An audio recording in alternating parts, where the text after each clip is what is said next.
Então, para os que estão chegando agora, nós nos apresentamos já. Eu sou o professor Cristiano Nicolini, da Faculdade de História da UFG, também editor científico da História Revista, membro do corpo editorial, e a professora Maria da Conceição Silva, também professora da Faculdade de História, do Programa de Pós-Graduação em História da UFG, e membro do corpo editorial da História Revista.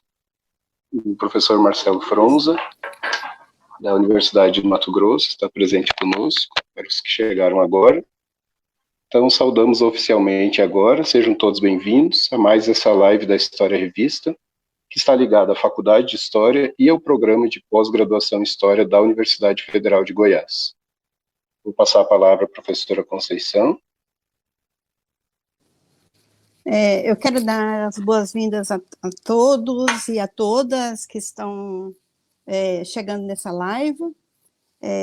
Assim, muito feliz em poder discutir um pouco, trazer o professor Marcelo Fronza para discutir um pouco, apresentar para a gente um pouco do que é o campo da educação histórica, e o campo da educação histórica com as mídias interativas, eu digo assim, e nesse processo de pandemia, né? Então, eu passo agora ao professor Cristiano Nicolini. Ok.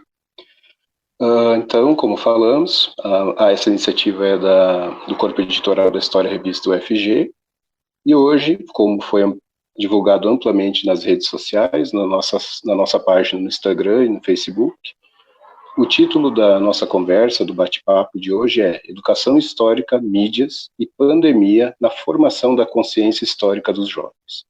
Tentando fazer um diálogo aí entre as pesquisas do professor Marcelo e também alguns temas mais prementes, né, da atualidade. Nosso convidado é o professor Marcelo Fronza, da Universidade Federal do Mato Grosso. O Marcelo Fronza é professor adjunto do Departamento de História dessa universidade, no campus Cuiabá. Ele atua com disciplinas de estágio supervisionado em História, didática para o ensino de História. É professor também do mestrado profissional, do ensino de História, né, e do programa de pós-graduação em História da instituição. Ele possui mestrado e doutorado em Educação pela Universidade Federal do Paraná. Realizou estudos, né, como ele já mencionou, de doutorado sanduíche, pós-doutoramento na Europa, junto com pesquisadores como o professor Dr. Jörg Hilsen, no período de maio a agosto de 2011, e também com a professora Isabel Barca, no Porto, né, no Minho também, na região do Minho, entre 2018 e 2019. Então, essa é uma breve apresentação do trabalho do professor Marcelo. E com ele, hoje, nós pensamos em desenvolver o bate-papo, tentando abordar, assim, em 3 questões, as palavras que aparecem no título da live: Educação Histórica, Mídias e Pandemia. Ok? Nós organizamos umas questões prévias para nortear o debate, mas o professor Marcelo, por favor, fique à vontade para dar o norte à conversa, né? Não precisamos seguir exatamente esse roteiro.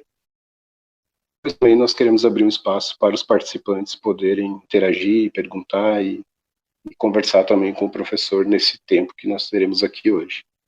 Estamos com vários participantes se manifestando, então vamos lá. Então, professor Marcelo, a primeira questão que nós fazemos é bem ampla, também para o pessoal que está na live conhecê-lo, né, e saber um pouco da sua trajetória de pesquisador e docente.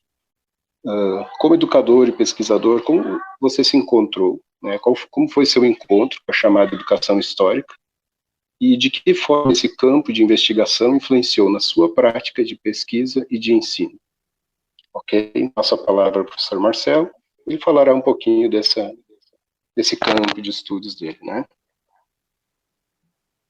Tudo certo. Então, primeiramente, gostaria novamente de agradecer ao professor Cristiano e à professora Maria da Conceição, por esse convite, e toda a equipe da História Revista, né? E também as pessoas que estão assistindo, participando aqui, já estou vendo aqui, acompanhando a live, né?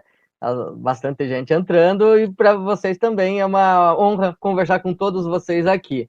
Então, essa questão é ampla. Eu, na verdade, prefiro mesmo seguir o roteiro que vocês construíram de questões. Eu gostei do roteiro. Eu até tinha preparado aqui, mas estava tão complexo que eu preferi, melhor aqui. De repente, alguma coisa que apareça do que eu preparei, a gente discutir junto. Eu acho que todas as questões dão conta daquilo que eu tinha pensado e eu acho que do jeito que vocês montaram até ficou melhor, mais dinâmico para uma conversa.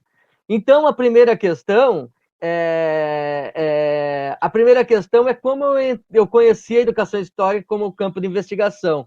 Ela foi uma questão bem, uma situação bem específica. Em 2003, foi quando eu tive contato a primeira vez com essa discussão. Eu estava na sala de aula, já fazia 3 anos que eu tinha me formado, não tinha mestrado, né? Estava dando aula de história em colégios públicos da periferia de Curitiba, com muito prazer, eu adorava alguns dos colégios que eu trabalhava lá, e com a situação do ensino médio. E daí eu fui, junto com um amigo, o João Bertolini, alguns conhecem, né? Eu fui na Universidade Federal para ver o que estava rolando, para pesquisar alguma coisa, uma possibilidade de mestrado em educação. E por coincidência eu encontrei a professora Maria Soledor Schmidt, descendo dos corredores da universidade, tem corredores lá nos prédios da universidade, descendo dos corredores e nos convidou, porque na semana seguinte começaria uma disciplina sobre alguns fundamentos do ensino de história. Daí nessa disciplina, daí eu já vou adiantar para a educação histórica, lemos todos a produção recente que estava se constituindo no ensino de história. Lemos clássicos como a Zanadai, mas já a tese da própria Circe, o texto da tese, porque ainda os livros dela não tinham sido publicados, aqueles livros referentes à tese e tudo. A tese da Circe, a tese da Ana Maria Monteiro, antes daquela publicação do livro, né? Creio que a Selva Guimarães Fonseca, a gente leu esses clássicos para pensar o que estava acontecendo no Brasil. E daí, numa das reuniões, a Dolinha tinha acabado em 2000, 2001, vindo o pós-doc dela, voltado o pós-doc dela de Portugal, e ela falou, eu tive um contato com uma professora chamada Isabel Barca, e tem um livro que eu gostaria que a gente discutisse aqui, que era exatamente o pensamento histórico dos jovens da Isabel Barca, a tese dela, já publicada pela Universidade do Minho, né? Aquela universidade. E daí a Dolinha sugeriu, e ali foi meu primeiro contato com a educação histórica, que eu apresentasse os primeiros capítulos daquela obra. Justo quem já leu a tese sabe, aquela discussão toda sobre a história da educação histórica, que ela faz, e a história da epistemologia da história, como que saiu das discussões piagetianas para a epistemologia da história. Claro que eu apresentei sem entender absolutamente nada aquilo a primeira vez, né? Mas aí a gente foi discutindo. No mesmo ano, a professora Dolinha trouxe a Isabel Barca, no mesmo ano, 2013, lá por agosto, setembro, e fizemos um grande curso com ela, no qual participavam também nós, como professores da rede pública. Lembre-se, eu não estava no mestrado ainda, né? Como eu já falei, estava em sala de aula, e um dos colégios que participou daquele curso foi o meu, ou seja, nós íamos, a Isabel Barca dava suas oficinas, nos ensinou a aula oficina, e nós íamos trabalhar isso pela primeira vez em sala. Alguns lá em Araucária, eu em Pinhais, e vários outros em Curitiba. E aí a gente foi fazendo uma primeira experiência no Brasil, que depois a gente incorporou às nossas práticas. Então, ali foi o nosso primeiro contato. E aí, 2 anos depois, eu passei no mestrado.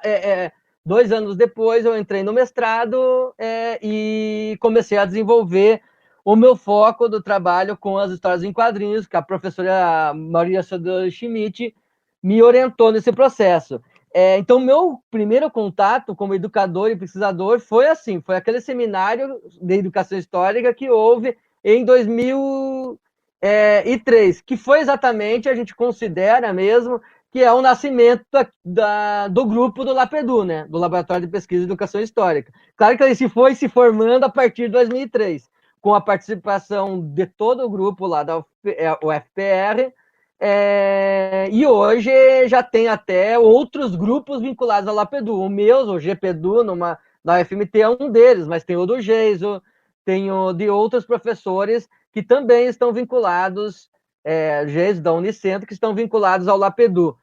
O próprio trabalho da Marlene Cainelli, também vinculado ao LAPEDU, e de várias pessoas. Maria da Conceição sempre está dialogando com a gente, você está entrando nas discussões também, o Cristiano, então é esse processo. Então, de uma maneira bem básica, foi assim que eu encontrei a questão da educação histórica.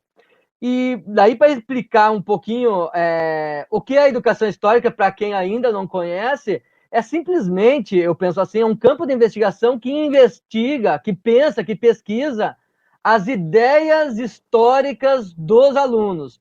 Tanto as ideias históricas de campo, que podemos chamar de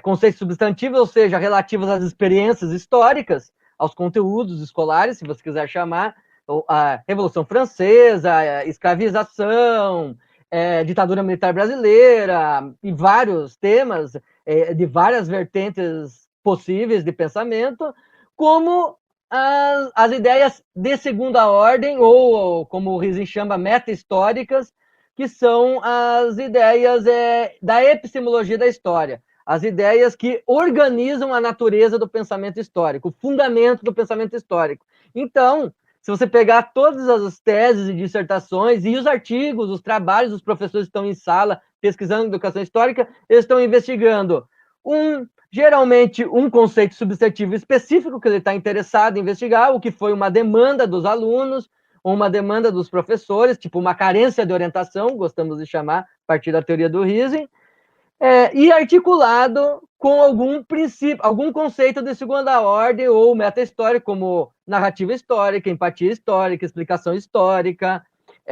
inferência histórica, evidência histórica, que aí cada um, com significância histórica, cada um desses conceitos vai para um caminho, uma rede de autores específicas dentro da educação histórica, seja na perspectiva anglo-saxã, norte-americana. Quando eu falo norte-americana, eu estou falando Estados Unidos e Canadá, não só Estados Unidos, europeia, e também a construção que nós fizemos aqui no Brasil.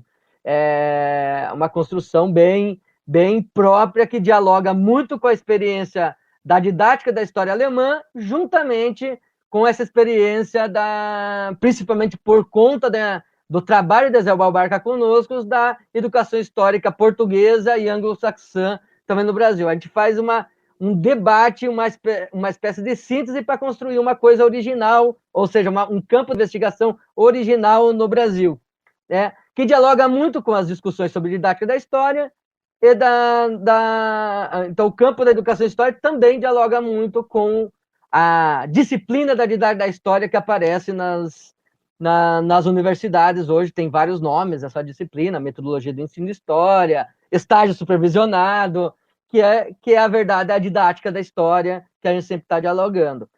Aqui eu fui bem sucinto para a gente entrar nas outras questões aqui, e se tiverem mais dúvidas, podem fazer sem problemas. Não sei se eu fui claro até aqui também. Perfeito. Não, tá ótimo, professor Marcelo. Depois, no momento das questões aqui, as pessoas já podem ir pensando as perguntas, né? No segundo momento, se quiserem aprofundar ou tirarem dúvidas, terão esse espaço também.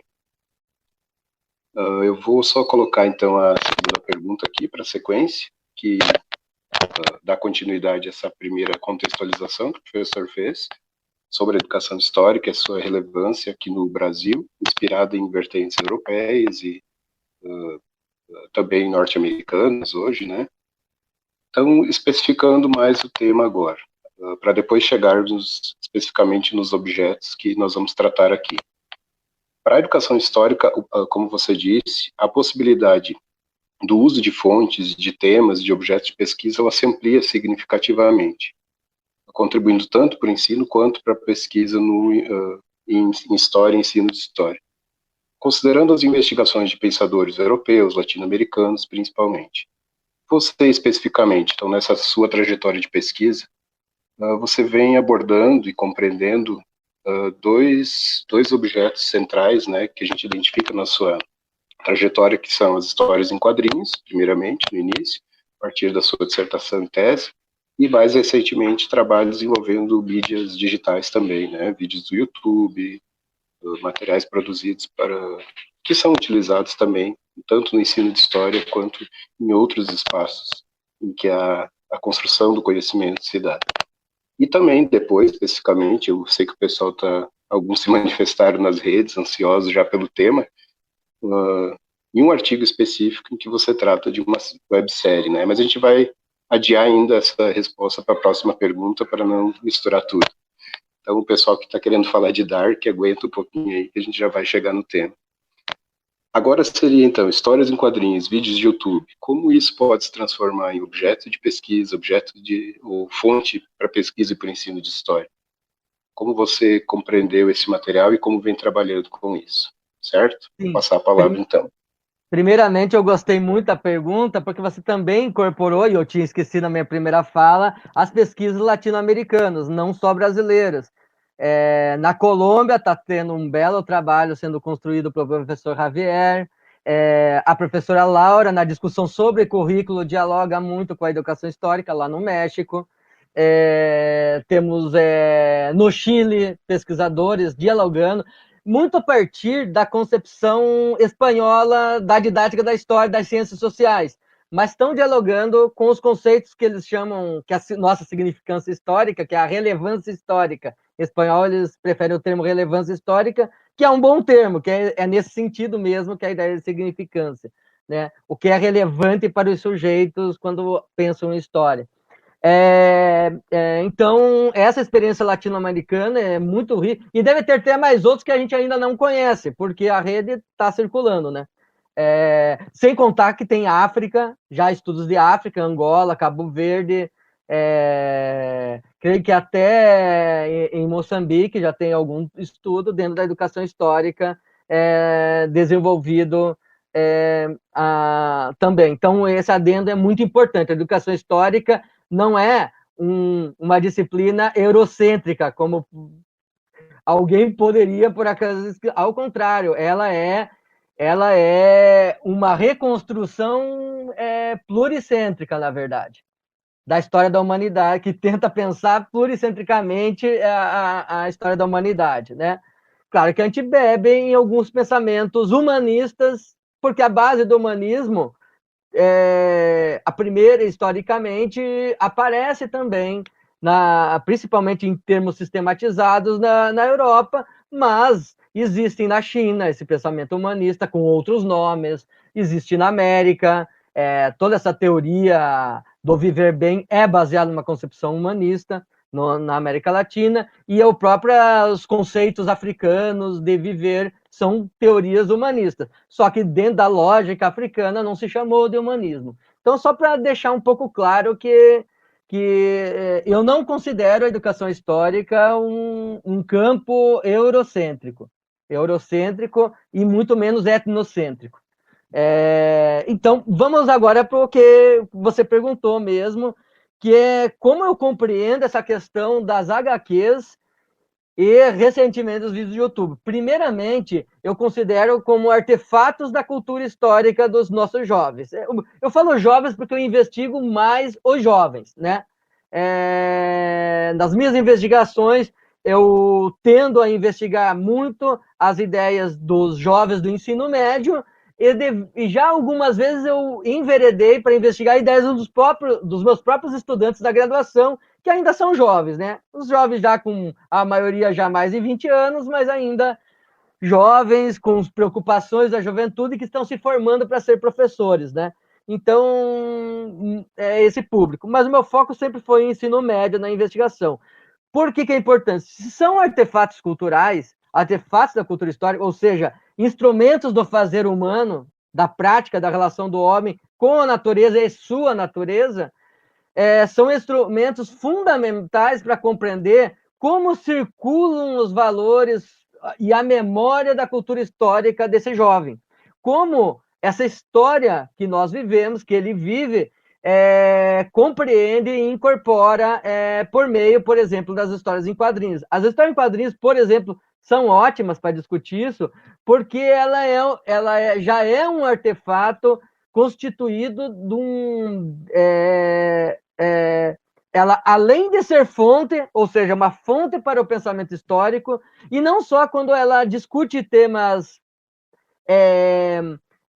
especificamente históricos. Pode ser, por exemplo, um quadrinho ficcional que discute um tema histórico, como Asterix, por exemplo. Mas a dimensão estética do humor que está presente em Asterix, as dimensões estéticas dos elementos políticos que estão presentes naquela história em quadrinhos, por exemplo, são elementos que são gatilhos para compreender como os jovens mobilizam sua consciência histórica.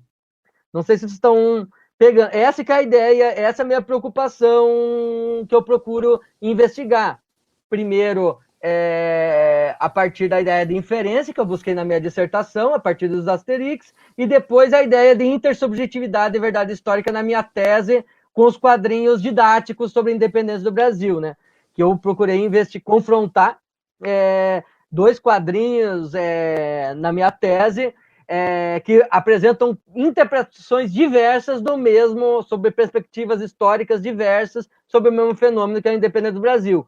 Um quadrinho que é clássico da colônia e o império, que tem uma perspectiva dentro da história social, que é roteirizada pela Lilia Schwartz, e o outro que parte mais de uma concepção tradicional, um quadrinho que parte de uma concepção mais tradicional da história, aquela ideia da independência do Brasil, levantar a espada,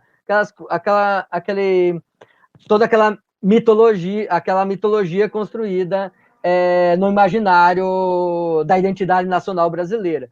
E então, o mais legal é investigar como os jovens construíram esse pensamento. Na dissertação, por exemplo, os jovens vão construindo, como eu não limitei que tipo de narrativa eles tinham que fazer, eu pedi para eles escreverem na minha dissertação a partir do Asterix. Muitos continuaram a história ou construíram uma outra história do Asterix a partir de histórias da Carochinha, a partir de questões da mídia, Piratas do Caribe, que tem os piratinhos que aparecem no Asterix, relacionaram com os Piratas do Caribe. Ou seja, então as narrativas saíram as mais loucas possíveis. E só uma que fez uma narrativa próxima do que seria uma narrativa histórica, num sentido clássico, um historiador. Isso aqui pode ser uma proto-narrativa histórica, aqui, que o historiador diria que tem uma construção contextual, que faz relação ali, discute com isso, claro que ainda com os personagens fictícios do Asterix. E na minha tese, nesse confronto de quadrinhos, eu fui percebendo o que...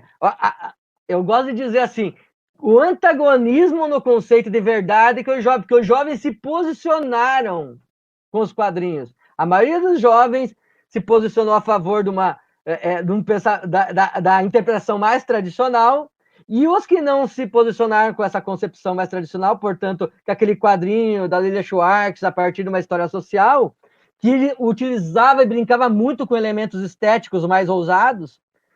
Quem leu aquela história em quadrinhos sabe quais são. Aparece o Pedro Américo mostrando que não era bem assim a história como foi desenhada lá, essa passagem. Esses jovens, essa maioria que pensa a partir de uma visão de identidade nacional, achava que isso era uma mentira nessa história em quadrinhos, feita para Lilia Schwartz, os outros entenderam como uma possibilidade de repensar nossa experiência histórica a partir da estética, os jovens que perceberam essa visão diferenciada. Então, é essa riqueza de trabalhar com as imagens, porque, primeira coisa, as imagens não falam por si. Quem fala pelas imagens somos nós, que pensamos quando as vemos.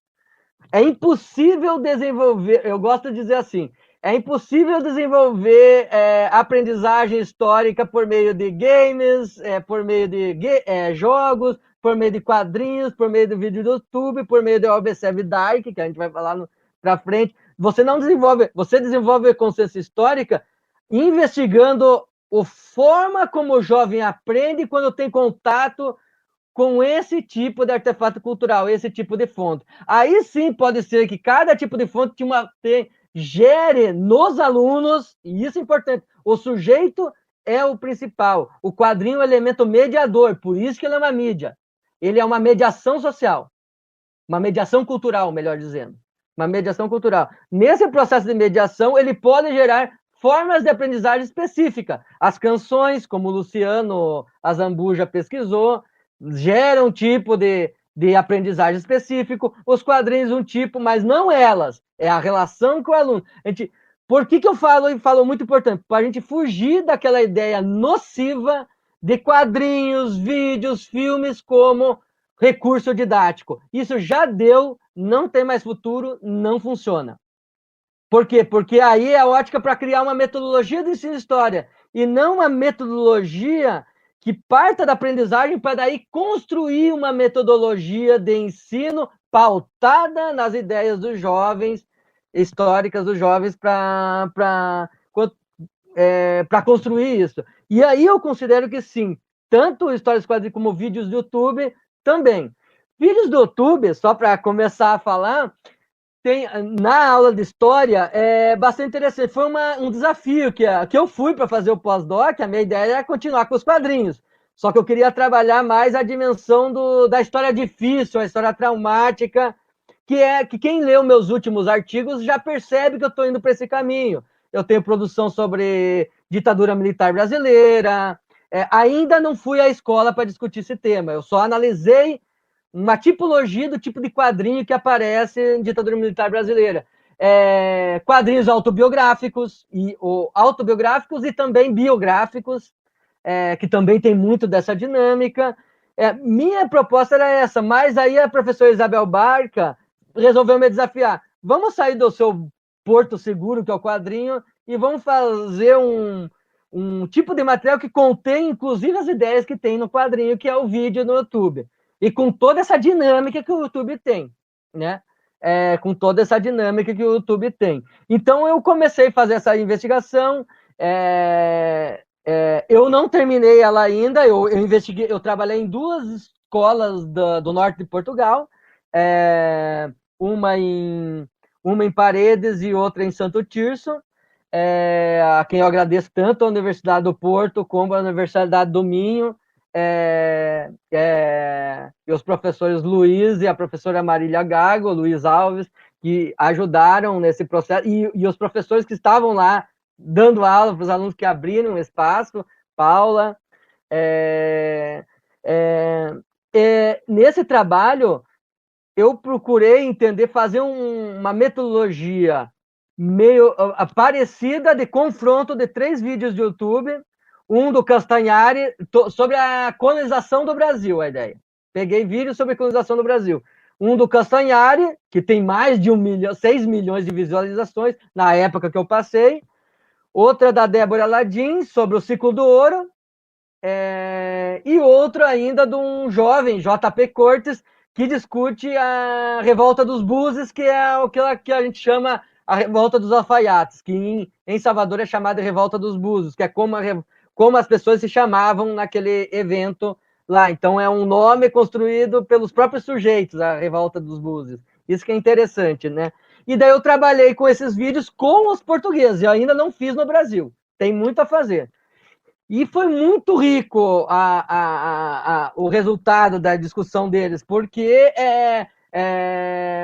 dá para entender um pouco como funciona a cultura escolar na educação histórica portuguesa, que tem algumas diferenças no Brasil, né? É bastante interessante que eu vou perceber, eu suspeito que quando eu investigar no Brasil isso, que eu ainda não fiz, vai ter grandes diferenças na forma de abordar. Vai ter algo em comum por conta da estrutura de sentimentos jovens, sempre tem algo em comum, porque a estrutura de sentimento é mais fácil um jovem brasileiro e um jovem chinês gostarem das mesmas coisas do que esse jovem chinês e esse jovem brasileiro gostarem das mesmas coisas que seus pais gostam. É isso que eu estou querendo falar. Essa é a ideia de estrutura de sentimentos. É muito mais fácil. Está ali a Netflix, que está no mundo inteiro. A Amazon Prime está no mundo inteiro. E não só, o próprio YouTube está no mundo inteiro. E o mundo inteiro se assistindo ao mesmo tempo. Mesmo que em suas bolhas. Mas são bolhas internacionais, vamos dizer assim. Então, são resultados interessantes que eu ainda estou investigando. Só o que eu pesquisei foram ainda umas 7 questões que geraram umas 40 tabelas para daí analisar. O Cristiano já viu algumas da coisa, então tem muita... Eu nem analisei ainda, que eu pedi uma atividade para eles fazerem como um comentário dos vídeos do YouTube, que foram, todos os alunos responderam, fizeram, então eu tenho muito material, eu nem comecei a analisar isso, eu achava que ia fazer durante a pandemia, mas por conta desses compromissos que surgem, acho que todo mundo está trabalhando mais do que quando estava sem pandemia, eu ainda não consegui avançar mais nessa pesquisa dos vídeos do YouTube, e eu estou muito louco, primeiro para terminar essa parte portuguesa, e depois de avançar numa investigação mais aqui no Brasil com isso, com essa temática. Eu sei que vai ser muito mais polêmico no Brasil, porque o Brasil está cindido, né? O Brasil está cindido por essas pragas que estão nos nossos governos, principalmente federal, mas na maior parte dos governos estaduais também, né? Que estamos por um período bem lastimável da história, com certeza, politicamente, o pior período da história do Brasil, juntamente com a ditadura militar, com as ditaduras que o Brasil sofreu, né? Em alguns aspectos até piores, porque existia um método naquelas ditaduras, o que era péssimo, era um método péssimo para a população, né? Arroxo salarial, morte, perseguição, o falso mito do milagre econômico, que aquilo é puro mito, porque em cima de arroxo salarial é fácil você crescer 15%. Massacrando o trabalhador, é o que a China faz, né? A China não dá um salário lá embaixo e daí cresce 17%. Qualquer um faz isso. Fazer uma coisa como a Europa faz é mais complicado. Mas isso é outro assunto.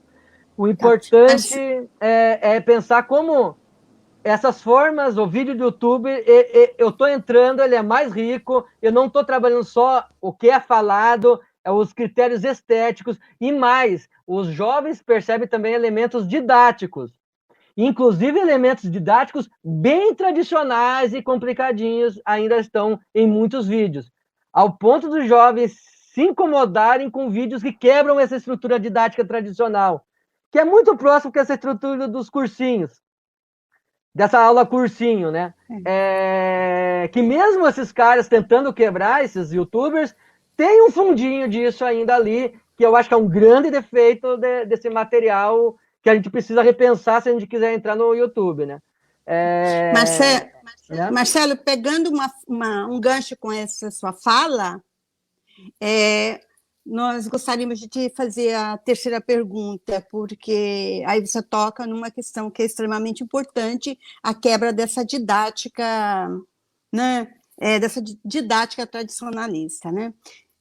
A nossa terceira pergunta é a seguinte: em artigo recente, você analisa a websérie Dark como artefato da cultura histórica, abordando a estrutura de sentimentos dos jovens relacionado aos conflitos sociais e ambientes na perspectiva da ficção científica. Nas redes sociais, percebemos muitas manifestações sobre o impacto dessa websérie sobre quem assistiu. O que desperta esse interesse do público na sua percepção e de que forma ela se tornou objeto para as suas investigações particularmente? Então...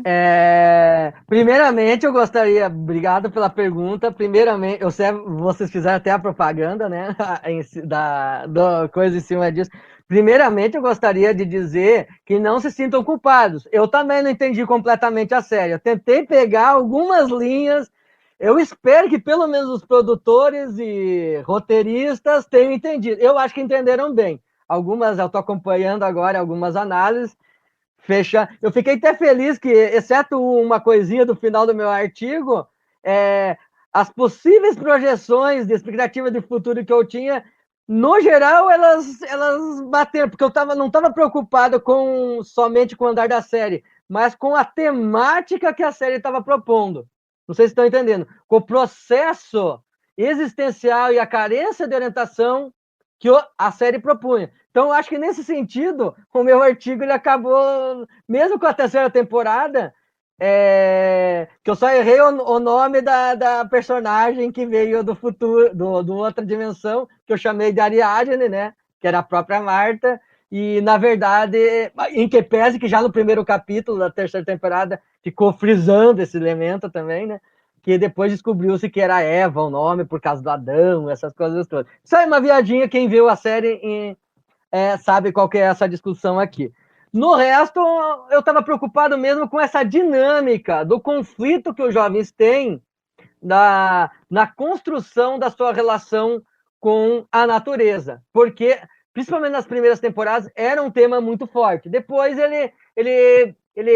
na série ficou mais presa à questão da catástrofe nuclear, a discussão mesmo da viagem do tempo, tudo, que é a temática da série ficcional, estrutura ficcional da série, né? Então, o que é interessante aqui, o que dá interesse no público, e no jovem principalmente, é que ela está, primeiro, talvez por não ser um modelo muito das séries norte-americanas ali, ela trabalha bem com a estrutura de sentimentos dos jovens, que em geral eles sentem. Ela trabalha muito sinceramente os conflitos que os jovens têm em relação à sexualidade e gênero, na relação com os pais, de jovem, geralmente todo mundo que é pai, mãe, e os jovens também que têm os seus pais, sabe que principalmente nesse período, o processo é muito conflitivo. Essa série trabalha muito bem isso, bem diferente da maioria das outras séries de adolescentes, mesmo na Netflix, que trabalha horrivelmente esses temas, né, geralmente, né, de uma maneira muito, né, standardizada, meio padronizada, junto com os modelos dos anos 80, e aqui eles estão discutindo a partir da própria experiência, estrutura de sentimentos que os jovens têm nesse período, nesse momento. Mesmo que ela viaje no tempo ali, ela está trabalhando muito com essa estrutura de sentimentos do jovem hoje. E acho que ali a questão do conflito ambiental é estrutural, ali, que foi bem explorada principalmente nas 2 primeiras temporadas. Então, eu acho que o que vai impactar... Por que eu entrei com essa discussão do Dark? Primeiro foi uma demanda da professora Alexandre Lima, que ela pediu assim, você quer fazer alguma investigação, apresentar algum trabalho sobre sobre séries de TV, porque ela fez um dossiê sobre séries de TV na revista e depois vai publicar em livro. Uma produção sobre séries de TV.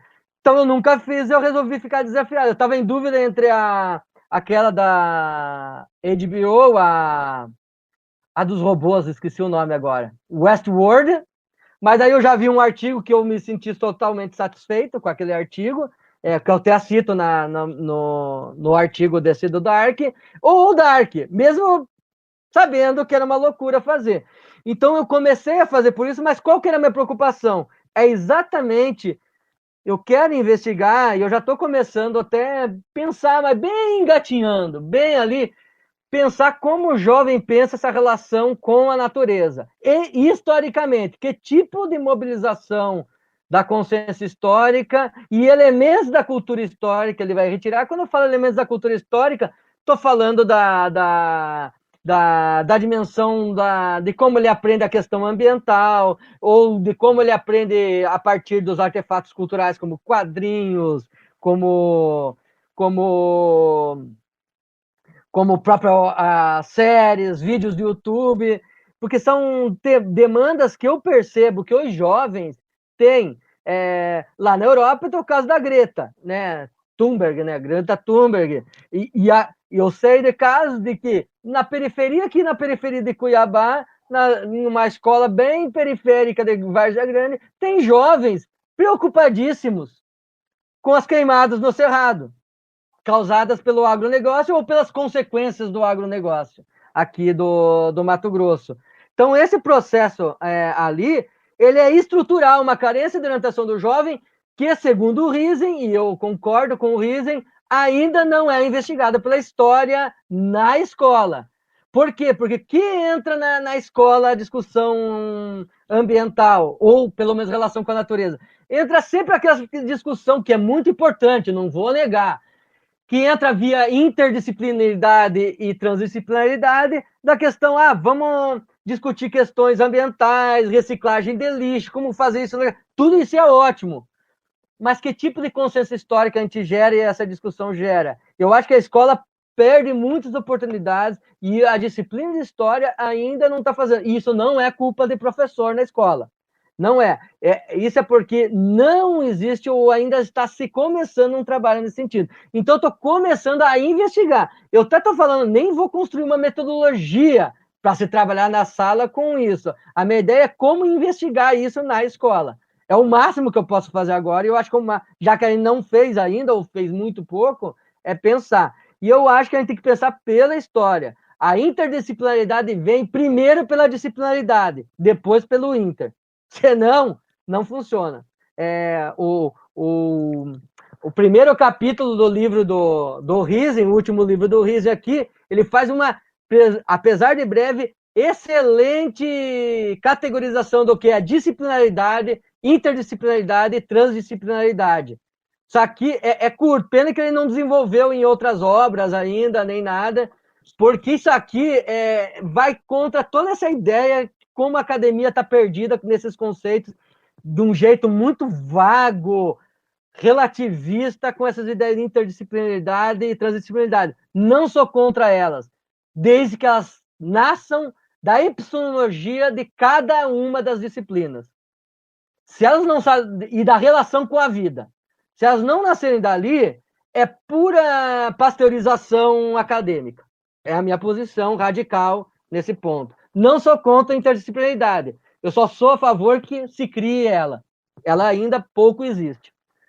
O que existe é um monte de estudos muito bem financiados pelo Banco Mundial e Unesco, mas com pouca qualidade na ação real. Não estou falando em estudos mais acadêmicos de medicina, que é outra história, porque todas as disciplinas têm a sua interdisciplinaridade. A história, como a gente trabalha com documentos de várias procedências, eu trabalho com documentos que vêm da dimensão estética. É interdisciplinaridade, via documento.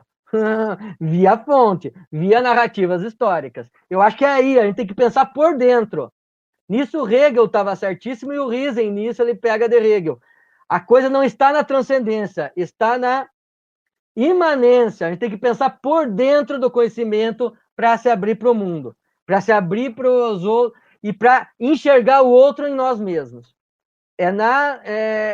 Num olhar de dentro para fora e de fora para dentro, e isso não cabe lugar à transcendência, somente a olhar por dentro. As categorias da história, elas são explicitação da teoria da história, e da didática da história. E a didática é a função pública da história.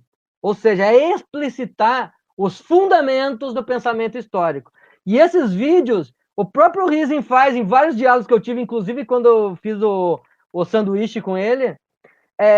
O que ele falava dos quadrinhos e dessa nova tecnologia, inclusive dos games, tudo ele falou, e dos vídeos do YouTube, ele chegava a falar dessa nova tecnologia. O legal é que elas sintetizam ideias que aparentemente são complexas da filosofia da história. O quadrinho, ela faz exatamente o que é o princípio da relação passado, presente e futuro. Ou seja, numa história em quadrinhos, você pegando um quadro e um requadro, está o passado e o futuro e o presente, a gente vai construindo nessa relação quando a gente vai lendo. O quadrinho é essa teoria da relatividade física aí na história, não do relativismo histórico, que para nós não serve para nada. E os vídeos também têm essa dinâmica desse processo ali. Então, a série Dark, eu me preocupei muito com essa dimensão, com o diálogo do que tem de elemento histórico nela que pode dialogar com a história e que o estético dela pode ajudar. Eu fui muito pouco, só no começo para chamar a atenção, na dimensão dessa ficção da viagem no tempo. Eu não fui por ali, até porque a discussão ali não é a viagem do tempo, é um jeito de discutir esteticamente, e é estético, com uma discussão científica ali,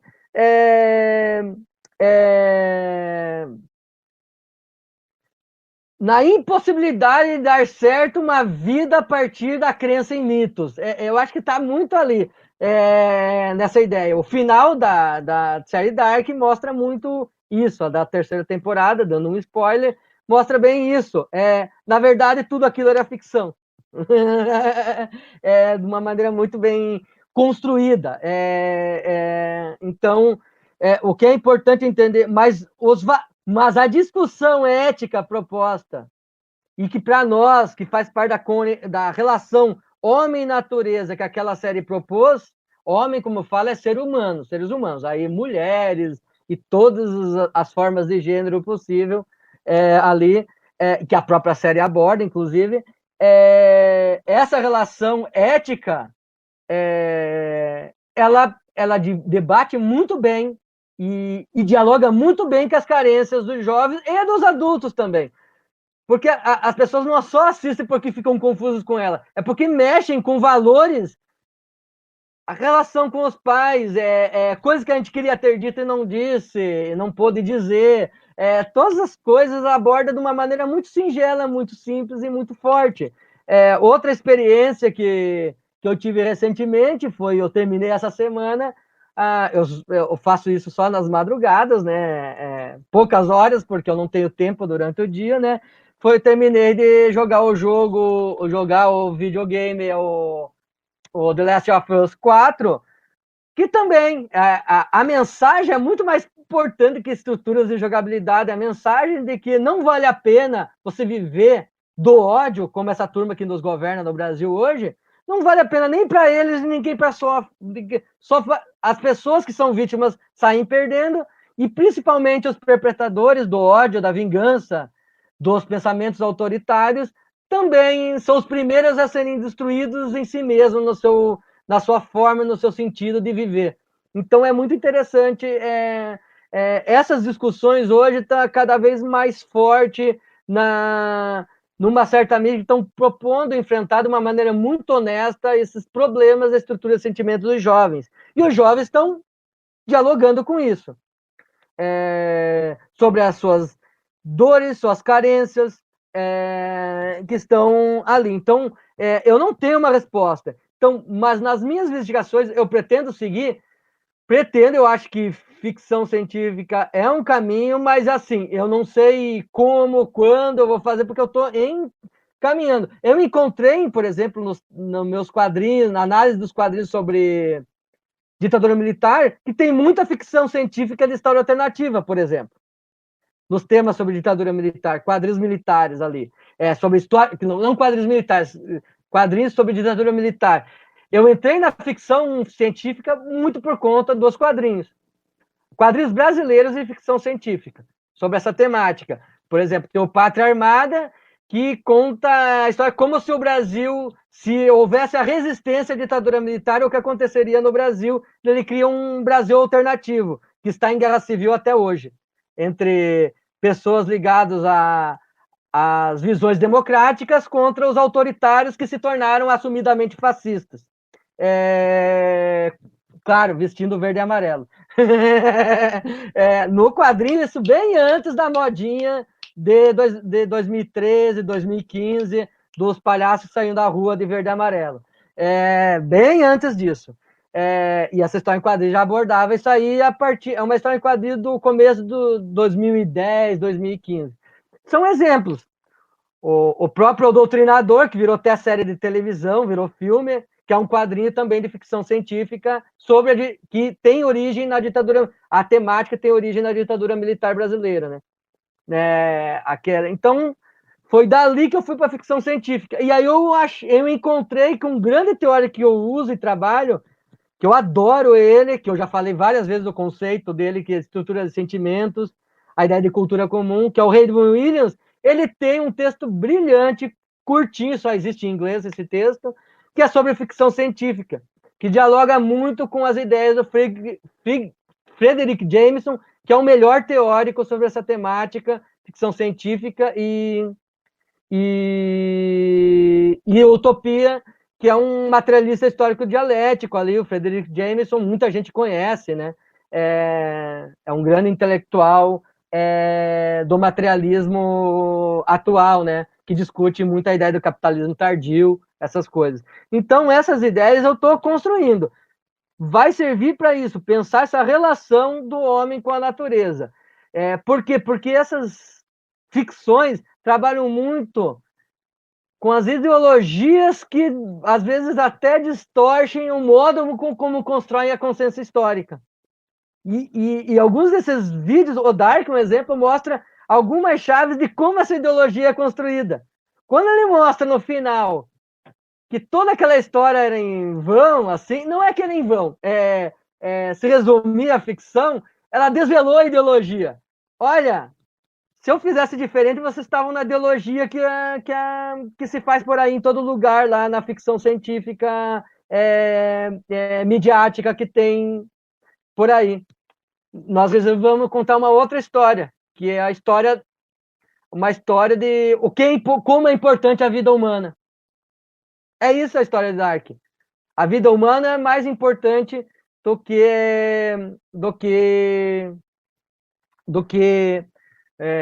ser humano. Se tornar ser humano é mais importante do que você querer usar poderes, mecanismos para você controlar os outros. Libertar a vida humana é isso. O que terminou Dark? Deixaram vivos as únicas pessoas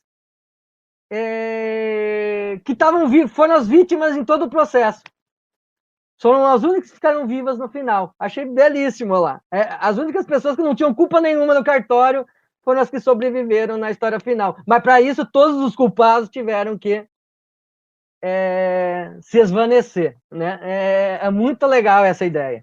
É muito legal. Tem muito a ver com a ideia de dialética negativa lá do Hegel, que o Benjamin trabalha. É muito interessante essa ideia aí. Claro que eu viajei aqui muito na filosofia, mas eu acho importante, porque para Riesen é importante pensar a relação com a natureza, como a nossa cultura humanista vai dialogar com a natureza, dialogar como não a gente seguir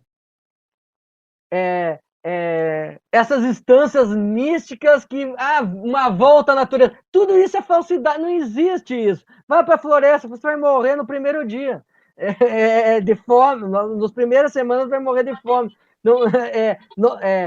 Tem sociedades específicas que sabem viver com essa dinâmica.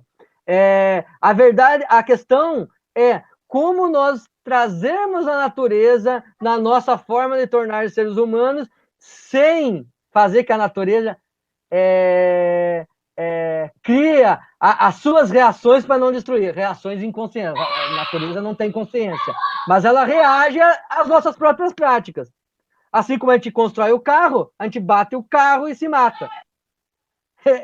Então, as ações que a gente faz na natureza é a mesma coisa, geram reações à natureza. Enquanto com o carro a natureza vai usar a força mecânica quando a gente bate para nos matar, quando a gente constrói poluição, destrói a natureza, faz essas queimadas aqui no Mato Grosso, a gente está destruindo a base para a nossa própria sobrevivência, junto com a sobrevivência de uma forma de como a natureza está posta, porque a natureza vai continuar sem a gente, se a gente desaparecer. Só que ela vai ter uma outra forma.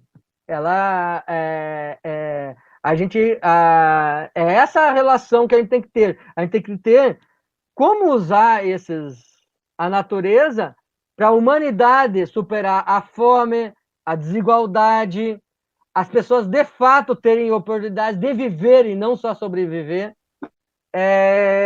e construir sociedades mais livres e libertárias. Né? Essa é a questão que a gente tem que pensar hoje em dia. E eu acho que essa pandemia é péssima, mas nos ajuda a refletir, primeiro, que o ser humano... essa pandemia mostrou o que há de pior no ser humano e o que há de melhor ao mesmo tempo. Né? Marcelo, então daí a gente poderia entrar na outra questão, que se trata da pandemia, que é a quarta questão, que é a seguinte: no contexto de pandemia, percebemos inúmeras narrativas sobre o uso das mídias no ensino remoto. Alguns potencializam a ideia de que entramos em uma nova era da educação, enquanto outros percebem os perigos de uma precarização do ensino e da aprendizagem. Nesse contexto de incertezas, como as mídias podem ser utilizadas pelos professores de história para que, apesar de todas as dificuldades, consigamos desenvolver o pensamento histórico com estudantes da educação básica. Sim, primeiro, eu gosto de partir, eu até comentei, teve uma reunião que a gente já está lidando aqui na pós-graduação com o prof. de História, já com as aulas, e daí teve essa discussão, vai ter aula remota, tudo a gente acabou decidindo por fazer, mas o que eu queria falar aqui é assim, com essa relação, olhando para a realidade, eu sou extremamente pessimista, nesse sentido mesmo, do uso de mídias, do que está acontecendo na educação hoje no Brasil, e eu diria, no mundo a coisa está um lixo, lixo mesmo, essas aulas que estão sendo dadas de história no mundo inteiro, eu tenho convicção que desse modo EAD chuco que estão fazendo aí, é péssimo para construir. Então eu sou extremamente pessimista na realidade, estou vendo, mas aí seguindo uma citação que o Gramsci utilizou até de outro pensador, que foi, né, otimista com as possibilidades. Ou seja, pessimista com o que está sendo feito, mas otimista com as possibilidades. Porque eu sei que o professor que está lá na escola, seja pública, particular, obrigado a fazer essa produção material, ele está fazendo de tudo para fazer o melhor. E a situação que as escolas, e principalmente as secretarias e as escolas particulares, os donos, os empresários, impõem a eles, é para que eles façam as coisas piores possíveis. Condições de tempo. Tem professor que madruga, porque é obrigatório ficar respondendo aluno de madrugada. Tem escola que está fazendo esse tipo. E você vai no sindicato, esses patrões estão coordenando os sindicatos dos professores de particulares, proibindo um ataque judicial contra essas máfias particulares do ensino. Máfia, não tem outra palavra. Então, isso aí tem um problema sério. Não é exatamente uma crítica ao EAD. Inclusive, a experiência da UFMT, não nesse momento aqui, mas a experiência do processo histórico da UFMT com o EAD, a própria UFR é muito bom. É premiada até no exterior, tudo, porque ela é muito crítica. Não é um EAD, viva EAD. Ela é muito crítica aqui. A questão é que o que está se fazendo é uma EAD nas coxas, não deveria ser EAD, porque é um problema de os alunos não têm condições de estar em sala de aula, principalmente os mais pobres, os das periferias, e até bolsistas nas particulares, que é uma parcela pequena, mas não desprezível, de alunos que não podem participar, sem contar as questões técnicas. Nem todo mundo funciona computador para aula, sempre perde alguma aula, e está nesse esquema, em muitos lugares, esquema de reprovação. Eu prefiro o esquema, a proposta europeia. Antes de entrar na temática que você pediu, proposta europeia, eu acho que é importante falar disso, não ter reprovação esse ano. E mais, respeitar os pais que decidiram, ou mesmo os jovens, aqueles que já são mais de 18 anos, decidiram não mais cursar esse ano e recomeçar no que vem sem nenhum prejuízo. Esse papo que tem que ter Enem esse ano, né? Isso é mercado, é mentira, não precisa disso. É falsidade mercadológica dos cursinhos. Só, não existe nenhum outro motivo. E mídia em cima, porque ela quer vender curso de... mídia quer vender telecurso segundo grau para a sociedade. E espaço e o Estado pagando. É esse o interesse que existe nisso. A gente tem que pensar que, às vezes, eu acho muito salutar de um pai preocupar com a situação do aluno, dele ter um aprendizado com melhor qualidade presencialmente no momento que for possível, que vai ser ano que vem. Eu prefiro muito mais solidamente isso do que coisa. E, na medida do possível, fazer ações para não deixar os alunos abandonados online, que não tem nada a ver com EAD. Aí eu gostaria de entrar nesse momento, é essa reflexão que eu faço com relação à pandemia. Então, eu sou completamente contrário do que está acontecendo em muitas secretarias de educação, estaduais e municipais, e praticamente todas as particulares. É um processo de massacre dos professores e dos alunos nisso. Os alunos não aguentam mais assistir essas aulas chatas e não é culpa do professor. Não é culpa daquele professor. Ele não tem tempo de fazer aquela aula que ele gostaria de fazer. Porque ele está sendo escravizado, não tem outra palavra.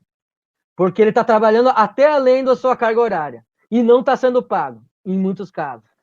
Ele deveria ter uma estruturação sindical nacional para destruir essas empresas particulares, ou pelo menos fazer que elas devolvam toda essa mais-valia que estão roubando dos nossos professores. Desculpe a revolta, já falei o que eu pensei, e fica essa ideia para os professores de escolas particulares que estão aí de discutir com as grandes confederações sindicais, se o sindicato de particulares não colabora, discutir por outras maneiras uma estratégia de ação para punir essas empresas particulares. Essas caça-níqueis aí, mesmo as de qualidade, as que supostamente são de qualidade. Voltando agora para a questão da mídia. Eu acho que, como instrumento de investigação do conhecimento histórico, é aquilo que eu já falei nas respostas anteriores, extremamente salutar a gente trabalhar. Como fonte, não para discutir assim, de que época que autor, que o autor queria falar. Não. Que tipo de ideia histórica que o jovem desenvolve quando tem contato com essas mídias? E aí vamos lá nas webséries, as histórias em quadrinhos, os games, que tipo de relação ele tem com esse conhecimento e que tipo de consciência ele vai gerando. Aí eu volto para a discussão, porque a gente parte de uma filosofia da história que é um princípio mesmo, que é a partir do conhecimento do aluno e o professor intervindo nesse conhecimento. O professor não é mediador, quem media é o conhecimento. O professor dá a sua aula, traz as fontes da historiografia para trabalhar, ele pode até anular, às vezes, sua voz. Em vez de encher o quadro e ficar falando, ele deixa o debate acontecer em sala a partir dessas fontes. Ótimo fazer isso. E tira as dúvidas dos alunos que por aí vêm, não há problema nenhum. Ou ele pode dar uma aula fazendo um arranjo da relação entre essas fontes, uma aula mesmo expositiva, sem problemas também. A questão é que essas fontes são possibilidades de diálogo, são narrativas em diálogo. Os autores e os personagens que estão dentro dessas mídias, personagens ou sujeitos, elas estão propondo diálogos com os nossos alunos e conosco mesmo, e conosco, com os professores. E a gente fazer essas ideias, articular com a historiografia para propor essas ideias. Nesse sentido, é rico, seja no contexto de pandemia, e espero que, eu tenho certeza que muitos professores, na medida que tem tempo, tentam fazer isso nesses momentos, quando eles não querem fazer aquela coisa chata que as escolas estão obrigando, as escolas e as secretarias de educação estão obrigando o professor a fazer. Alguns até têm condições de tempo para fazer isso, pouquíssimos, e estão fazendo essa experiência. Inclusive, o LAPEDU pretende fazer uma discussão sobre esse tipo de experiência que está acontecendo agora na pandemia, uma produção ali em livro que vai ter uma discussão que a Dolinha está pensando, capitaneando isso, junto com o grupo do LAPEDU, e eu acho importante todo mundo está investigando ensino de história, essas mídias e essa experiência que está ocorrendo na sala de aula, pensar encaminhamentos para entender o que está acontecendo, porque a gente ainda precisa refletir, a gente está ainda sofrendo, tal como a gente está sofrendo esses governos aí, insensatos que a gente está sofrendo, desde o golpe de 2016. Antigamente eu tinha dúvidas sobre esse conceito de golpe, agora está cada vez mais me clarificando esse conceito, pelo que veio depois, basicamente, mais do que pelo aconteceu, é pelo que veio depois. Também de pensar essa dimensão mesmo existencial da relação entre ciência e vida prática que o professor está enfrentando agora. E os alunos também, coitados, não estão aguentando mais essas aulas, né? Agora, na pandemia. A gente tem que começar a refletir esse processo.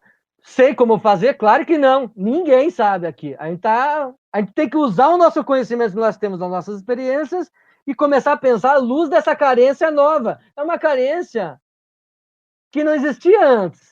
Ou ela era mais periférica, como aconteceu na época da SARS, SARS não, da H1N1 um tempo atrás, mas foi em muito menor escala do que agora, né? Agora foi mundial, uma escala mundial de uma maneira avassaladora. Então, e esses problemas estão acontecendo em todo lugar que a gente está discutindo aqui. Então, a gente precisa pensar isso aí. Não tem receita, mas nós já temos alguns caminhos. E o caminho foi já o que a gente está construindo nas nossas pesquisas. O que você constrói na sua pesquisa aí, Conceição, o que o Cristiano construiu e está construindo também, e o que cada professor aqui, que está na live aqui, também está produzindo e pensando. Muitos deles eu sei que estão produzindo essas aulas porque tem que produzir, porque senão são punidos.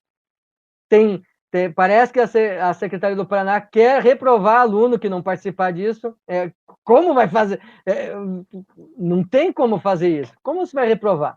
Aluno que não pode participar. Como você vai fazer? Não sei que outras secretarias estão com essa insanidade. Então tem que pensar o que vai acontecer.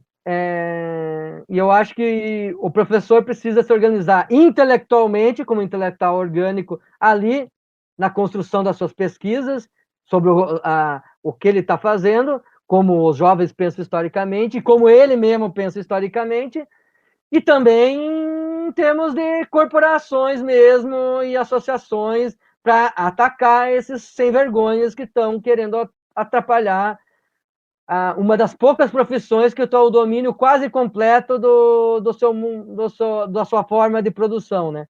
A gente só não tem domínio sobre o salário, nós professores.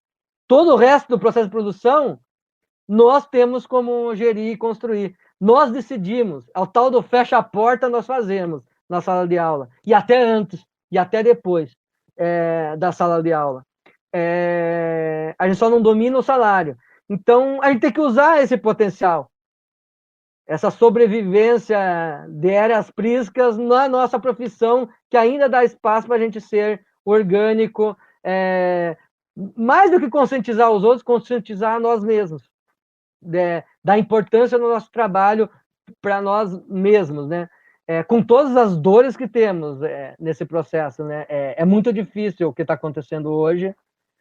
Já era problemática a educação brasileira, o ensino de história estava passando por problemas seríssimos antes, BNCC é um exemplo claro, se bem que o BNCC é uma coisa que eu considero pontual somente, eu acho que tem Marcelo, né? Então, já que você tocou em ensino de história, nós poderíamos partir para uma outra questão que se relaciona a essa questão, ok? Vou lê-la aqui. Sabemos que o ensino de história, por si só, não garante que tenhamos pessoas mais empáticas e mais humanistas. De que forma as mídias podem ajudar o jovem a refletir sobre a sua história, o seu mundo e perspectivar um futuro mais empático e menos exclusivista? O que pode o professor ou a professora de história, diante de um contexto de tantas incertezas e até mesmo de ataques à sua profissão e ao papel do conhecimento da sociedade contemporânea, né? O que, eu acho que em tese você fala um pouco disso aí, mas aí dá para a gente pensar mesmo que tipo de ensino de história ou como o campo da educação histórica pode pensar numa perspectiva de que as pessoas sejam mais empáticas e mais humanistas a partir dessa tragédia humana que estamos vivendo neste momento. Primeiro, é excelente e dificílima essa pergunta. Eu penso que temos que partir de um princípio estruturante do pensamento histórico, que é partimos da carência de orientação que nós temos e nossos alunos têm. A primeira coisa para ser empático é ouvir o outro, porque só ouvindo o outro que a gente compreende a nós mesmos e constrói uma possibilidade de caminhos e de que tipo de pensamento histórico e de consciência histórica a gente tem que trabalhar. Eu acho que a gente tem que investir muito mais numa consciência crítica. Todo aquele papo que a educação, a escola sem partido fica falando, doutrinação, primeiro quem faz é esse grupo, doutrinação, não precisa discutir, todos nós que estamos aqui na live sabemos, quem faz a doutrinação são as pessoas da escola sem partido, se baseiam em autores doutrinários, os autores se baseiam desde o Burke, do século XIX, até o Tomás de Aquino, são autores doutrinários, inclusive Suma Teológica é doutrina, são autores doutrinários, mas nós todos temos experiência que não existe, ou raramente existe, essa doutrinação de esquerda nas escolas.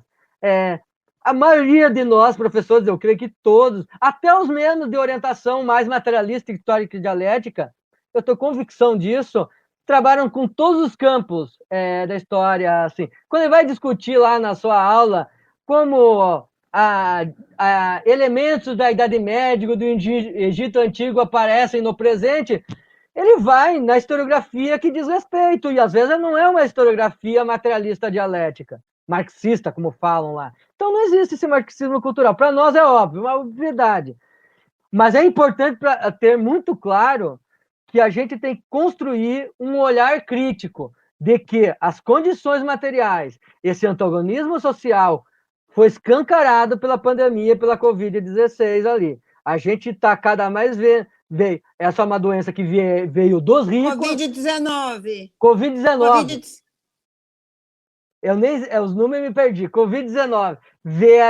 É uma doença que vieram dos viajantes dos ricos. Claro que nem todos são ricos, alguns são classe média, mais remediados, estavam lá viajando de avião, quando guardou um dinheiro depois de 5 anos. Acontece essas coisas. Às vezes um professor lá, até um professor lá de educação básica, guarda tanto dinheiro e consegue uma viagemzinha para o exterior lá.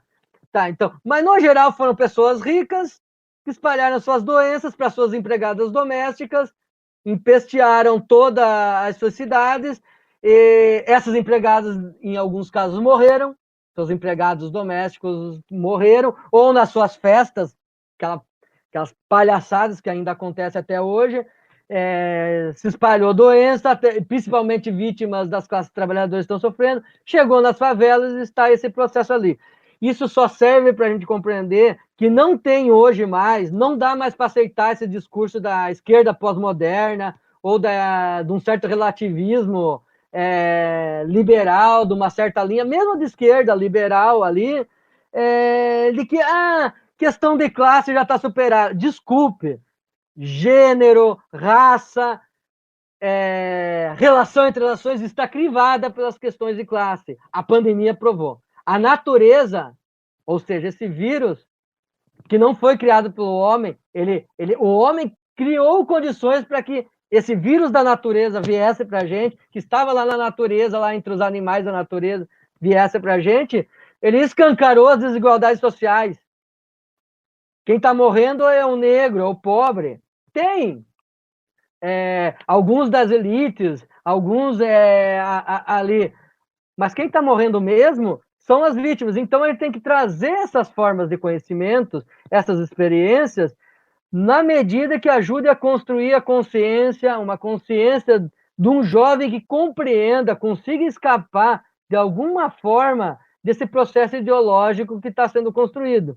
E que a gente também não pode se enganar. A gente, como professor, e enquanto classe trabalhadora, e aqui eu falo nesse sentido, a gente tem que se organizar, porque o que vai vir depois dessas políticas públicas, quando acabar a pandemia, vai ser mais neoliberalismo, mais destruição da universidade, mais destruição de SUS, porque eles já estão falando na mídia que essa é a solução. Mais fim de previdência, mais achatamento de reforma salarial e mais morte para a população das favelas e população em geral.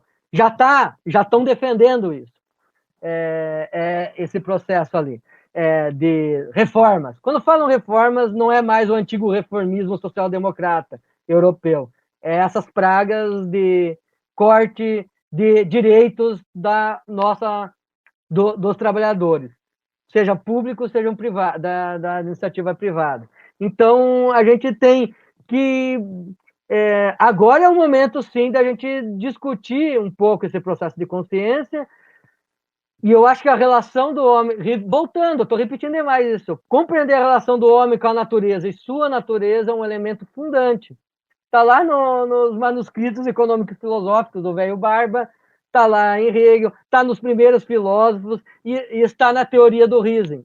E o Riesen, nas últimas obras, está discutindo a relação com a natureza é estrutural da nossa forma de pensar e construir a nossa consciência histórica, principalmente se ela vai no processo de constituição, no processo crítico da consciência histórica, que transforma uma forma tradicional em exemplar e a exemplar em genética, ou seja, portanto, relação entre permanências e continuidades e rupturas, compreender esse processo. Então, eu acho que sim, ela tem uma função social importantíssima na sociedade, a história hoje é mais importante que nunca, a forma de pensar histórica é importante as pessoas terem consciência de que pensam historicamente. Essa é a função da didática da história. É mostrar às pessoas, dizer para os nossos alunos e para os nossos professores, nós pensamos historicamente e nós investigamos a história a partir da reflexão entre as teorias e os princípios que nós seguimos e a nossa prática. E a gente investiga essa prática. A gente não fica meramente só refletindo no sentido como aquelas tradições lá do professor reflexivo. Não, a gente tem que ir além, a gente tem que investigar a nossa prática. Essa é a marca da educação histórica e de vários campos de pesquisa que estão discutindo hoje a partir do olhar dos sujeitos. É investigar a própria prática, investigar as carências de orientação que travam, temporais, né, que travam a nossa prática e que ainda sequestram o nosso conhecimento histórico, como a Dolinha gosta de falar o termo sequestro da nossa cognição histórica. A nossa cognição está sequestrada por uma forma centenária de se ensinar história, que não é culpa dos professores isso, é culpa de uma forma de construir currículo que a BNCC não ajudou em nada a modificar. Teve uma primeira tentativa bem fraquinha, na minha opinião, na primeira versão, que eu achei que houve um debate vergonhoso, tanto da parte da AMPU, como da parte do que aconteceu no modo como a universidade também dialogou com a escola ali, no processo da BNCC, que foi muito complexo. E, além do mais, eu tenho uma dúvida enorme, porque a gente está falando de pensamento histórico aqui, por isso eu trouxe a BNCC. Tenho uma dúvida enorme se o Brasil precisa de uma estrutura curricular. Existem muitos países que têm uma ótima educação, que estão aprendendo, usando, inclusive se leem os trabalhos nossos, que não têm currículos nacionais. Confiam no professor, dão condições, dão escola de verdade. Dão escola de verdade para os professores. Em uma escola que funcione, que ele possa trabalhar com tempo, com um aluno. Portugal tem currículo, mas, por exemplo, muitas escolas chega a ter 200 horas semanais de história. Agora eles puseram uma disciplina de cidadania para roubar isso da história. Mas depois muda, né? Depois volta. Então, isso já é totalmente diferente do que você trabalhar do jeito que a gente está trabalhando. E mais, praticamente no ensino médio desaparecendo. Segundo a BNCC, a história vai ser só uma perspectiva, não é mais uma disciplina. Não é dito dessa maneira, mas é praticamente uma perspectiva só. É a visão temporal. Complicado.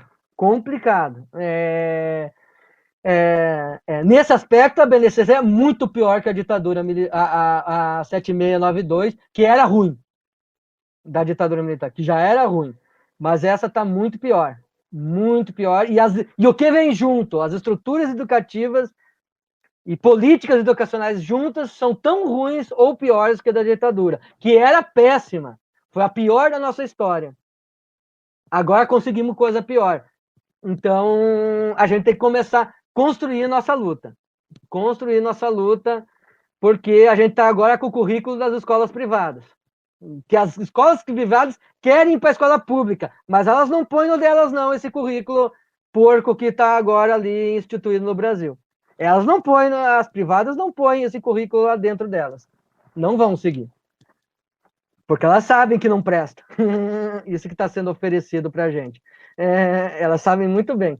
Então, eu meio que desviei, mas eu acho que a solução é essa: buscar as carências de orientação temporais dos nossos alunos por meio de investigação. A escola tem que ser um espaço de investigação. O aluno não é um pequeno historiador, mas ele tem todo o direito de brincar e fazer história. Ele tem todo, isso a Barca sempre fala, Isabel Barca, ele tem todo o direito de brincar com isso. É muito legal trabalhar com documento mesmo e fazer isso. Nós estamos fazendo, os professores fazem essa experiência, o que a gente precisa é sistematizar, né? O que a gente precisa é sistematizar. E a universidade está ajudando nesse processo. A educação histórica é mais um campo que está fazendo isso, no meu ver, talvez porque esteja dentro, de maneira muito bem sucedida. Não só no Paraná, mas no resto do Brasil também. Goiás é um exemplo. A UFG é um exemplo disso também, que a gente nunca pode esquecer, né? Temos na Bahia também, no sul da Bahia, lá em Vitória da Conquista, um belíssimo trabalho. Tem 6 experiências no Nordeste, no Norte, que estão já vendo a educação histórica incorporando. E outros campos também que estão fazendo, investigando os jovens, como eles pensam, de outras maneiras, mas eu acho que é importante a gente olhar mais essa estrutura de sentimentos que constituem a diferença que os jovens têm com a gente, para a gente dialogar com eles, né? É assim, né? Não sei se eu respondi, provavelmente. Obrigado, Marcelo. Então, já estamos com 1h27 aqui de trabalho na live. Nós vamos aproveitar esses últimos minutos para ler alguns comentários aqui do pessoal que participou da live. Infelizmente, eu não poderei ler tudo, tem colocações interessantes. O pessoal começou a dialogar aqui na live também, conversando entre si e com você. Mas temos aqui a professora Helena Pinto, de Portugal, mandando saudações, está acompanhando. A professoras da UFG, da História Revista também, a professora Alcilene, que deu um puxãozinho de orelha, disse para não fazer spoiler da série, mas eu acho que ele não fez, né? Ela deu uma chamada, não faz spoiler. E professores de todas as partes do Brasil concordando com essa ideia da precarização da educação e relatando situações no Paraná, no Rio Grande do Sul, Mato Grosso também, em vários lugares. E tem uma frase aqui que eu vou tentar projetar, deixa eu só achar aqui, porque acabou subindo. A professora a Magda Brenner, acho que é do Rio Grande do Sul aqui. Eu vou ler porque é um pouco extenso, aí se projetar fica muito escrito na tela. Os professores precisam tomar as rédeas da educação. Toda a sociedade está reconhecendo nesse momento a importância do professor, apesar de tudo, né? Existe um processo de empoderamento e falas como a do Marcelo colaboram para isso. Ela vê a necessidade da academia auxiliar a escola nesse processo que ela chama de revolucionário. E outras professoras também falam sobre essa necessidade a professora Mayra Daniago também concorda com a Magda, né, que a educação remota demonstra que sem professor não há educação, não há processo e relação educativa, somos sim imprescindíveis e é o momento de dizer isso. Outros aqui salientando também a questão voltando mais ao início da live, né, da necessidade de aproximar o ensino de história, a educação da linguagem do jovem, também. E aqui tem uma colocação da professora, deixa eu só correr aqui um pouquinho a barra, professora Cláudia Bovo, que também já participou aqui de outra live, com a professora Adriana. Hoje ela veio prestigiar e disse que é um prazer, uma oportunidade de ouvir o professor Marcelo, e ela também pede que, se possível, abordar sobre essa impressão geral comparado com outras experiências históricas pandêmicas, como a gripe espanhola, por exemplo, a respeito da demanda social por fazer a educação acontecer, no nível de cobrança de muitos grupos sociais, cenário excepcional de emergência sanitária em que vivemos. Ela diz também que Minas Gerais é um cenário complicado, salários atrasados. Então, é isso. Em função do tempo, eu tentei dar um panorama, né? Você pode pensar alguns aspectos para encerrar essa nossa conversa de hoje. Mais uns 10 minutinhos a gente consegue encerrar, pode ser? Pode, pode.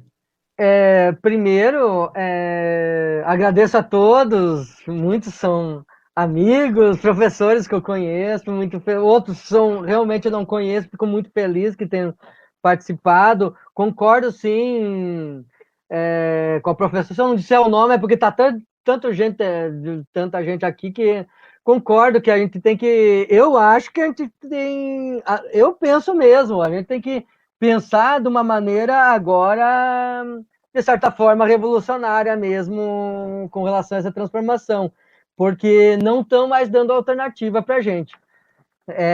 Não tão, simplesmente porque a gente não está mais tendo muitas alternativas. Estou falando da parte das políticas públicas. Não vejo nenhuma possibilidade melhor na política pública. Mesmo que venha uma política liberal depois dessa neoliberal, vai ser neoliberal.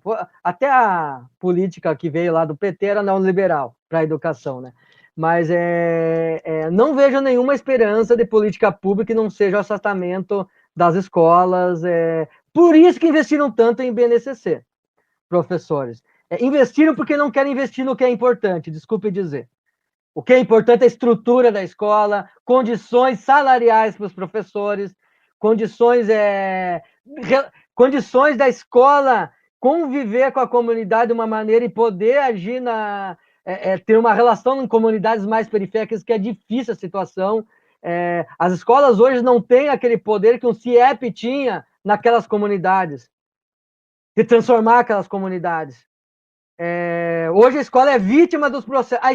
A escola sempre é o que acontece na sociedade. Então não adianta dizer que a escola vai fazer e mudar a sociedade. Mentira. Isso é mito liberal. Não vai acontecer.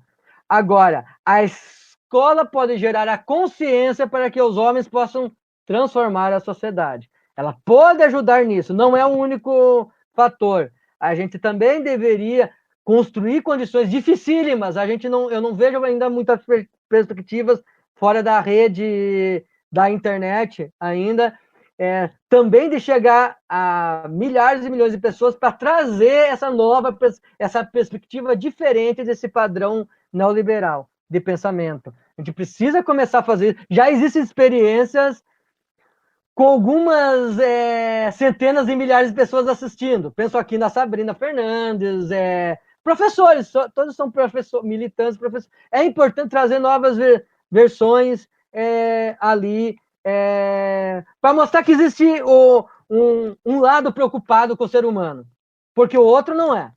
É preocupado com o sistema, que as coisas funcionem.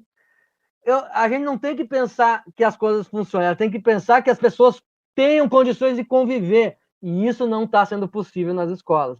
Mesmo durante a pandemia e na periferia, até antes da pandemia, a condição de convívio é muito difícil. A escola é vítima de um processo enorme. Tem que criticar processos de escolarização antiquados que dominam. O ensino de história é a prova disso, né? Que existem muitos processos antiquados de escolarização, mas é importante, eu estou tentando juntar todas as falas aqui do que se pôs, a gente repensar essa estrutura, e aí eu acho que as mídias têm um papel fundamental. A gente sempre vai ter a minoria, eles são milhões, os neoliberais, agora os místicos da linha olavista, todos esses místicos aí, e mais todas as formas de mística, inclusive esses misticismos que a esquerda adora também agarrar, alguns misticismos sejam políticos ou seja mesmo pós-modernos ali. É importante agora a gente tomar consciência que só com a percepção do real, das contradições que nós estamos vivendo, que a gente vai poder mudar. Eu acho que esses elementos das interfaces culturais são fundamentais para perceber isso. E eu acho que o papel da universidade é esse, é tentar um diálogo cada vez maior. Nós, professores e pais de ensino, geralmente a gente consegue esse diálogo com os professores. Às vezes bem, às vezes mal, mas a gente tem, é a nossa função esse diálogo com os professores, e às vezes até com os alunos na escola a gente consegue, em certas práticas que a gente monta com os nossos alunos graduandos, né? Até relações diretamente, nós mesmos da academia, com alunos do ensino médio, mesmo que pontuais. Mas é importante a universidade estar aberta para começar a se repensar, inclusive metodologicamente. Eu estou falando enquanto historiador aí, o curso de História se pensar metodologicamente à luz também dessa escola, porque isso está distante ainda. Acho que todos nós que somos em prática de ensino sabemos bem disso. Os outros ficam no discurso. Todo mundo fala que quer, mas é discurso. É a gente que está na pele ali tentando fazer isso. Fazendo até, não é tentando, fazendo. Quebrando com a divisão, tentando quebrar a divisão social do trabalho, que diz que quem pesquisa é o professor da universidade e quem dá aula é o professor na escola. Não, o professor da escola é um investigador tal como a gente. Porque para a educação histórica, só para fechar, não existe diferença, e isso é uma briga com várias concepções, tanto da educação como da própria historiografia.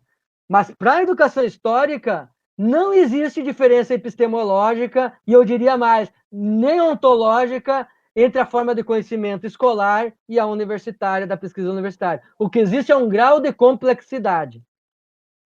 Essa ideia que é uma diferença epistemológica é mandarinatismo de academia.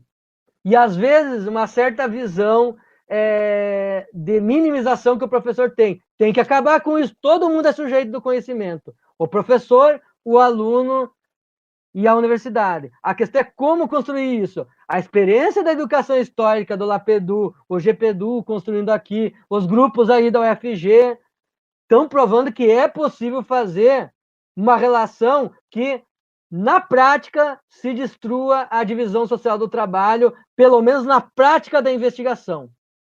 A investigação, a ciência histórica, como o Rising diz, é a única comunicação universal da história. É o que faz com que um chinês entenda um brasileiro. É uma investigação da história. É a busca por determinadas verdades e determinados debates sobre essas verdades. Debates que é o que eu discuti, a intersubjetividade, ou até uma interobjetividade, quem sabe também. Então, é isso que é muito importante. Eu não acredito nessa divisão universidade e escola. Ela existe enquanto divisão social do trabalho, mas você consegue quebrar com práticas investigativas que unam universidade, o professor da universidade, o professor na escola, os alunos. Ajuda muito as instâncias se colaborarem, secretarias de educação colaborarem, se sindicatos colaborarem. As experiências que dão certo geralmente têm esses agentes juntos, ajudando nesse processo, e aí a coisa anda. Então, tudo está por se fazer. Algumas experiências já estão em construção e sendo... LAPEDU, uma experiência já de 15 anos. 2003 começou, mais de 15 anos já estamos quase chegando, daqui a pouco chega a 20 anos. O LAPEDU já é uma experiência bem sucedida dessa prática investigativa que já tem mais de uma década. E com excelentes resultados. Muitos hoje são professores que estão na academia hoje. Estão na academia hoje, e outros que continuam na escola, não vão para a academia no sentido de serem professores da academia, mas estão na academia sempre. Nas aulas, nos debates, nos grupos de estudo, construindo esse processo. O caminho é esse, é a investigação. A gente não destrói misticismo, e tem outra palavra que não é só misticismo, mas essas coisas assim que não tem irracionalismo, vamos usar misticismo e irracionalismo fora da ciência. Fora da ciência, só o bom senso. Mas o melhor parceiro do bom senso é a ciência. Está provando a pandemia hoje. temos que ouvir as práticas de higiene, de isolamento social, tudo. Na medida do possível sempre. Tem pessoas, a gente convive com trabalhadores que não conseguem, não podem, pela essencialidade do trabalho deles, eles não podem se isolar. Mas esses que a gente tem que ter também, essa compreensão empática com esses sujeitos também. A gente tem que começar a ter, sem ingenuidades, nesse processo, mas ter essa compreensão empática com esse sujeito. E também, só para fechar, eu sei que eu já passei 10 minutos, os alunos, ano que vem, vão voltar para a escola e, na periferia, muitos deles perderam seus parentes, perderam as pessoas que amavam, ou sofreram muito mais violência que antes, porque a violência contra a mulher, contra as minorias de gênero, as pessoas é que eu não sei os códigos lá, LGBT, lá, né? Está sofrendo, as crianças estão sofrendo, o alcoolismo está aumentando, o uso de drogas está aumentando. Já visto que a criminalidade ali, tráfico, está voando, né? E as milícias estão voando nas cidades, estão até saindo do Rio e indo para um monte de estado. Por quê? Porque está acontecendo isso. Então, essas crianças vão voltar, eu creio que com uma carência muito maior existencial. E como que a gente vai lidar com isso, sendo que a função do professor não é essa? É resolver as carências de orientação temporal. Mas as carências sociais vai exigir um professor que lute para que o Estado cumpra a sua função que não cumpriu até hoje. Que é fornecer uma boa escola materialmente e condições. E não é ficar fazendo currículo para lá e para cá. O professor sabe dar aula, sabe fazer currículo. Ele faz o seu próprio currículo. E, aliás, ele pode construir o currículo junto com o aluno. Melhor ainda, ele tem que discutir condições materiais. Escola boa. Eu fui visitar a escola de Paredes lá, que eu apliquei meu instrumento em Portugal. Nem a UFMT tem aquela estrutura. Eu não estou mentindo. A UFMT, que é uma baita universidade com muita tecnologia, tem esses problemas ali. Mas tem todas as estruturas na sala de aula. A escola de Paredes pública dá um show numa universidade federal pública. Estou falando em termos materiais. E até em alguns aspectos organizacionais. Todas as escolas têm psicólogos, coordenadores para lidar, família presente na escola. Isso é um problema social que a gente tem que exige uma mudança cultural brasileira, para a família estar mais na escola. Todos esses elementos são fundamentais. Eu acho que, não estou falando que aquilo é um modelo, mas se a gente já chegar em alguma coisa perto daquilo, a educação do Brasil já vai dar um salto brutal. 50 anos em coisa. Nós precisamos de estrutura. E o professor investiga e dá aula. Ele tem que ter essa liberdade. Parar de deixar proibir o governo de discutir currículo. Isso não é mais importante. Quem sabe fazer currículo é professor e aluno. E em diálogo com a universidade. É isso aí. Desculpe, eu fiz esse fechamento mais. Gostaria só de agradecer muito à professora Conceição e ao professor Cristiano e a todos que estão acompanhando. Não cito nomes, porque eu tenho muitos amigos aqui, muitos conhecidos, próximos e distantes, que eu gosto muito, tenho muito carinho por eles. E pelos novos que eu não conheço e participaram, também agradeço muito que alguma coisa tenha chegado a vocês do que eu falei. E para mim foi muito importante e muito rico isso que a gente está discutindo aqui. Discutir boa ciência no ensino de história, na didática de história, é isso. A boa teoria de história se faz na escola, né? Se faz na escola, não é só na academia.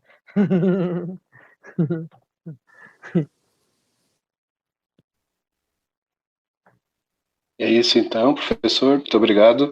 Eu vou só encerrar aqui agradecendo Só vou pedir que desligue o microfone um pouquinho. Professora Maria, porque está dando retorno. Eu vou agradecer o professor Marcelo em nome do corpo editorial da História Revista, professora Adriana Bidotti, professora Auxiliane Cavalcante e a professora Maria da Conceição Silva e todos os demais integrantes da História Revista. Lembro aqui também, então, quero lembrar a professora Adriana aqui, agradeço, ela me ajudou a lembrar, agradecer também a todos os estudantes, né, eu falei em professores, mas tivemos muitos estudantes de história ou interessados no tema, professores da educação básica aqui, amigos meus do Rio Grande do Sul, também eu vi aqui pela live, então a todos que participaram, contribuíram e pensaram juntos conosco.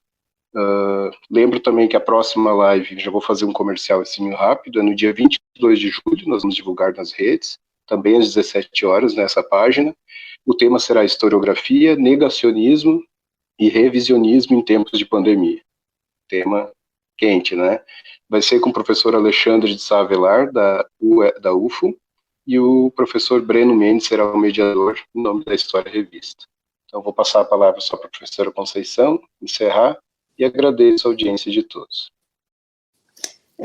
Eu gostaria de agradecer imensamente o corpo editorial da História Revista, a professora Adriana Vidotti, o professor Breno, a Silene, o Cristiano, os demais que participam também, o Ricardo Lenardi, todos do conselho da revista, a equipe da revista. Se eu esqueci o nome de alguém, me desculpe, tá, gente, porque eu não anotei aqui.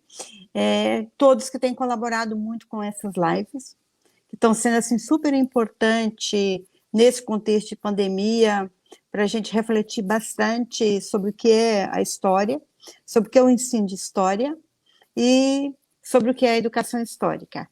Então, falando em educação histórica, aí eu levo o meu agradecimento e um abraço ao Marcelo, aos colegas que estiveram presentes aí no chat, e dizer que fiquei muito feliz, Marcelo, com suas colocações, com suas discussões, e comecei a pensar também o quanto nós temos um caminho longo a ser percorrido. Longo. E eu acho que neste caminho a ser percorrido, a importância da educação histórica, o papel da educação histórica, quando você diz que a educação histórica tem cumprido o seu papel, que ela quebra com essa dicotomia entre universidade e escola, eu acho que é extremamente importante. E esse caminho a percorrer vai nessa direção, de romper com esse distanciamento entre universidade e escola, aí que prevaleceu há anos, há décadas no ensino. Eu acho que nós, como professores de história, a história é extremamente importante nesse momento. Os professores de história têm um papel extremamente importante nessa história pós-pandemia, né? Pós-pandemia da Covid-19 e a pandemia política que nós vivemos no Brasil neste momento, que todos nós estamos sendo afetados pela Covid e pela questão política social neste momento. Então, Marcelo, agradeço muito a você, um abraço, um beijo a todos, um beijo aos colegas da revista e um beijo à Helena também. Tá, Helena? Um abraço a todos aí de Portugal. Tchau, Helena. Tchau. Tchau a todos. Abraço para Helena, beijo. Beijo. A todos aí.